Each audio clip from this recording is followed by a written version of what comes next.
Welcome to the Fear and Greed Business News Afternoon Report for Thursday, the 19th of October 2023. I'm Sean Aylmer. Every afternoon, we've got the 5 stories that happened today that you need to know about. Story number 1, it was a very big day for the market. The S&P ASX 200 fell more than 100 points, or 1.4%, to close at 6,982 points. The tech stocks led the way lower, but it was pretty bad across the bourse. Some from the more defensive sectors, like the utilities and telcos, did least bad. The reason? Fear of war in the Middle East and what that means for oil and other commodity prices and for economic growth. It came as the latest Bureau of Statistics labour market report shows the unemployment rate fell to 3.6% from 3.7% in August, but that's because the participation rate fell. Fewer people were actively looking for a job last month. Overall, there were 6,700 new jobs created in September, with a big jump in part-time positions. Story number 2, the takeover battle at Origin continues, with an independent experts report of the $18.7 billion bid for the energy giant suggesting the offer is just a bit light. The expert, Grant Samuel, the company that is, not the person, valued Origin's shares at between $8.45 and $9.48. Now, the midpoint is $8.96. Brookfield and EIG have offered shareholders $8.81. That's a 15 cents difference. There's another wrinkle in this one. Grant Samuel reckons that by the time the deal's done, Origin's share price could be worth about 40 cents more.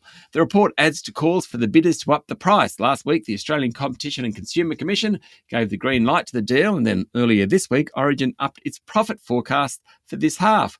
While the board has recommended the bid, the shareholders, led by Aussie Super, which owns nearly 14% of the company, may well want more. Story number 3, Foreign Minister Penny Wong said the government was planning another repatriation flight out of Tel Aviv tonight, and it will be the last flight in the foreseeable future. Australians have also been advised not to travel to Lebanon. Meanwhile, the boss of Australia's intelligence agency said he'd consider going undercover in mosques and other religious places in search for extremists if there was enough rationale to do so. ASIO Director General Mike Burgess, speaking in the US, said that while Australia's terrorist threat assessment had not changed, the agency had seen an increase in neo-Nazi and Islamic extremist activity. And finally, Andrew and Nicola Forrest have donated $10 million in humanitarian aid for Gaza, matching the federal government's commitment. Story number 4, ASX's board of directors has narrowly avoided a second strike at its annual general meeting today, with 21% of shareholders voting against the remuneration report. It was just shy of the 25% needed for a strike. Now, strike 1 was last year's AGM, and if strike 2 had happened today, the whole board would be up for re-election. Shareholders haven't been happy since ASX mucked up its CHESS replacement project late last year. The CHESS project was written off, triggering a $250 million write-down. ASX's share price is down 20% this year. CEO Helen Lofthouse told the meeting the exchange remains on track to announce the design for a new CHESS system in December, but this will be subject to decisions by a new advisory group. And finally, story number 5, we often mention toll road group Transurban. At least we do in the market report at the beginning of the show. Don't talk that much about it, though. It held its AGM today, and long-term boss Scott Charlton handed over the reins to former Chief Financial Officer, now CEO, Michelle Jablko. Transurban is Australia's 16th largest company, worth $37 billion. It builds, owns and operates toll roads here and in North America.